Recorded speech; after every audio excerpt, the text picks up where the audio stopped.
दोस्तों आपको बता दें पावर स्टार पवन सिंह और सपना चौधरी के 2 प्रोजेक्ट पर काम चल रहा है। इसमें गाने को पूरा तैयार कर लिया गया। वह पावर स्टार पवन सिंह के बर्थडे यानी 5 जनवरी को रिलीज किया जाएगा और आपको दूसरा गाना भी बहुत ही जल्द देखने को मिलेगा जो बहुत ही हिट होगा।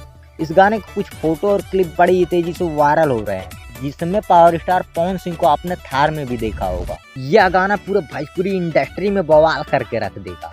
तो दोस्तों ऐसे ही अपडेट सबसे पहले पाने के लिए इस चैनल को सब्सक्राइब करके बेल आइकन जरूर दबा दीजिए, ताकि ऐसा धमाकेदार अपडेट बिना किसी देरी के आप तक सबसे पहले पहुंच सके।